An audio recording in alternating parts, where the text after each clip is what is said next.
Hi guys, it's Ruth again, and I'm here with this special effects tutorial for you guys. It's a zombie patchwork skin look, so I hope you enjoy.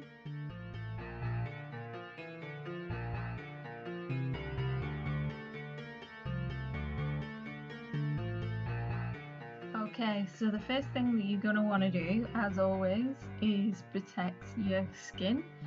So I'm using a barrier cream and I'm putting it all over my face because I'm going to be using all sorts of products all over my face and I want to make sure it's protected. The piece that I'm going to be using is a silicone based prosthetic which I made myself, and I've had to skip the application process, but you can see a lot of the application techniques on previous videos. Just have a little look at the playlists under prosthetics or special effects. What I'm doing here is I'm just blending out the edges, so I'm basically melting the thin areas off using a little bit of acetone. And it's a slow going process at this stage, but take your time with it, it is worth it, and you'll get some real lovely edges when you do.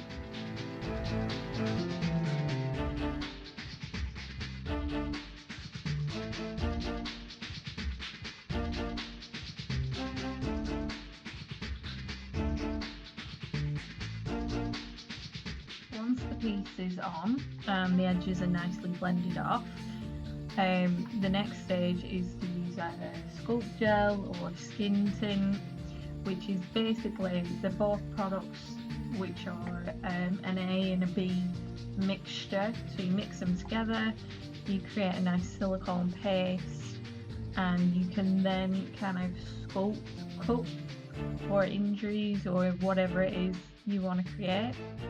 This look, I want to create stitching. So I want to create that raised area, like the area's been cut up and stitched back together. So I'm using Skin Tint, mixed it together, and then used a metal spatula to keep the product moving until it gets to a point where it gets quite stiff. And that's when you need to make sure that you shape it in whatever shape that you want to create. I'm creating cups because that's what the character wants.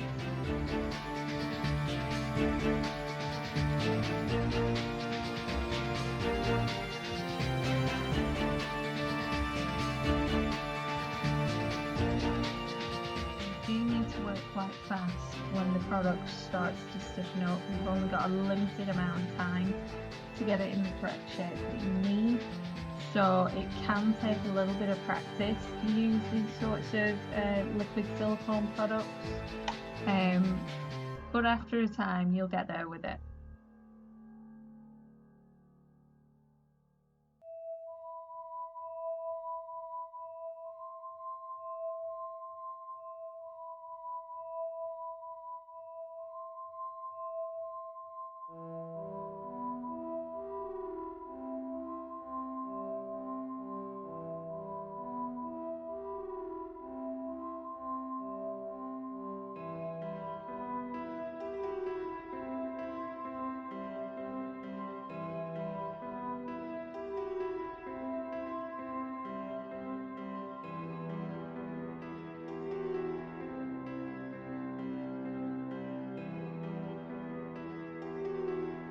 This part I actually found the most tedious and difficult part of the whole character, which is actually laying down the stitches. So I've literally just used some garden twine, some garden string, and I'm kind of placing it in the areas.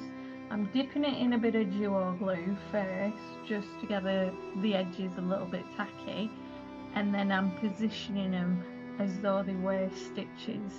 So leaving a little bit of a raised gap in the middle and making sure both ends of the twine are glued down to the skin.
next thing is painting.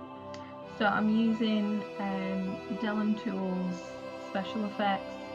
It's one of their stipple brushes, and I'm literally stippling alcohol paints, a pale kind of skin colour, all over the piece, all over that section of the face.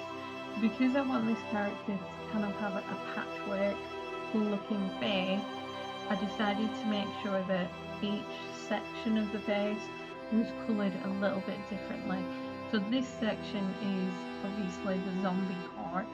I've got the pale skin tones, I've got the grey tones going in there, and there's going to be some greens and bruised tones going in there as well. But whatever the colour is that I'm using, I'm always stippling and making sure that the colour is built up using this stippling motion. Occasionally I will use my fingers just to blend off any harsh edges, but it does tend to be stippling because I find that gives the best effect, really.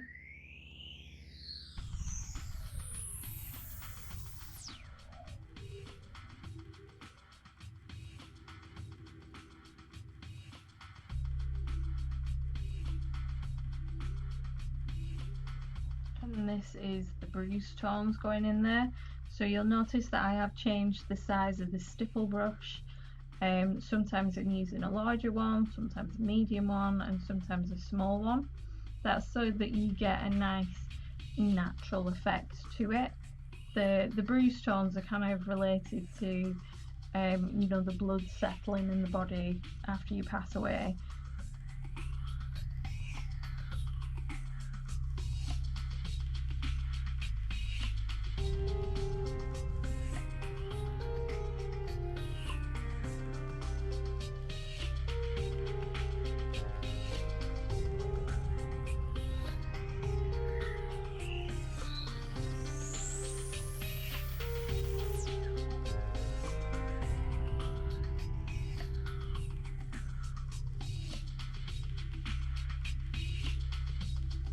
With this look, when I'm colouring, I'm still using that highlighting and contouring techniques that you would do with any sort of makeup.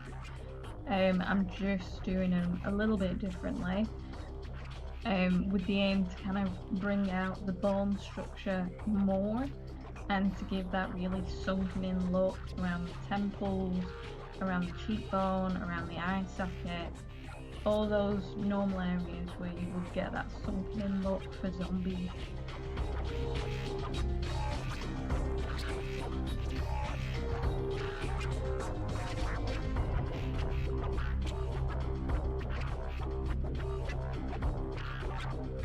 Careful around the eyes, because you don't want to use alcohol paints around the eyes because it is quite strong and the skin on your eyelids is quite thin. It's not recommended. So I am switching between alcohol paints and cream paints of a similar colour for when I'm doing anything around the eyes.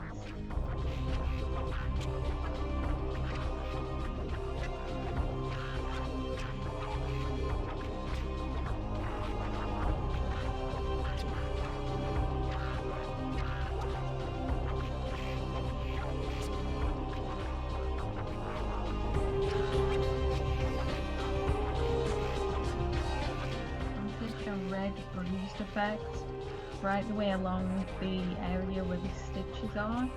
This is to give the effect of trauma, which would happen if you have stitches or any sort of cuts or anything like that.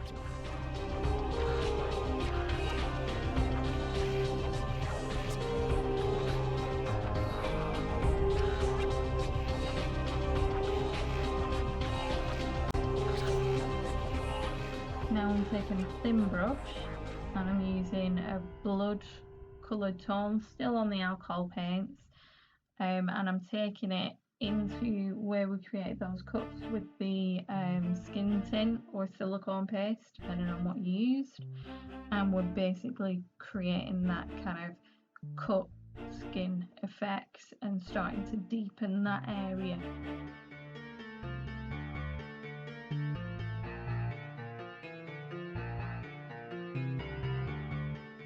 video in the playlist which is all about how to create depth within casualty effects and cuts and things like that. It is all about building up that colour, so starting quite light and then going darker and darker. It's the highlighting and shading technique that you would use when contouring somebody's face, but used in this respect to create a deep wound.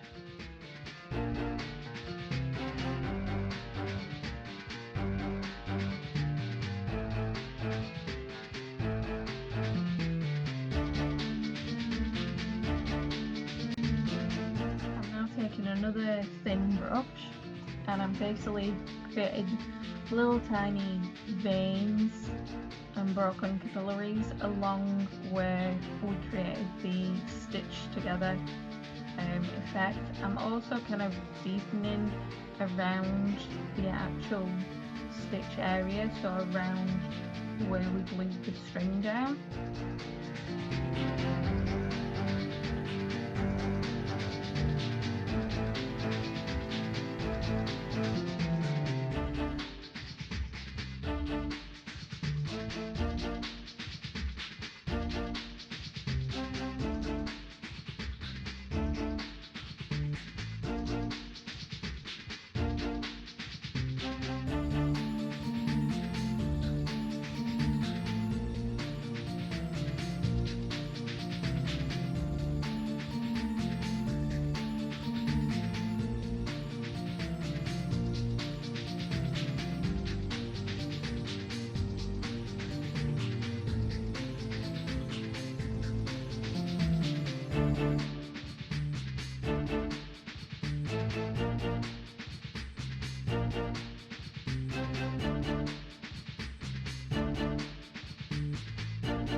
And then finish the look off with a little bit of makeup on the other sections, and that's the look done.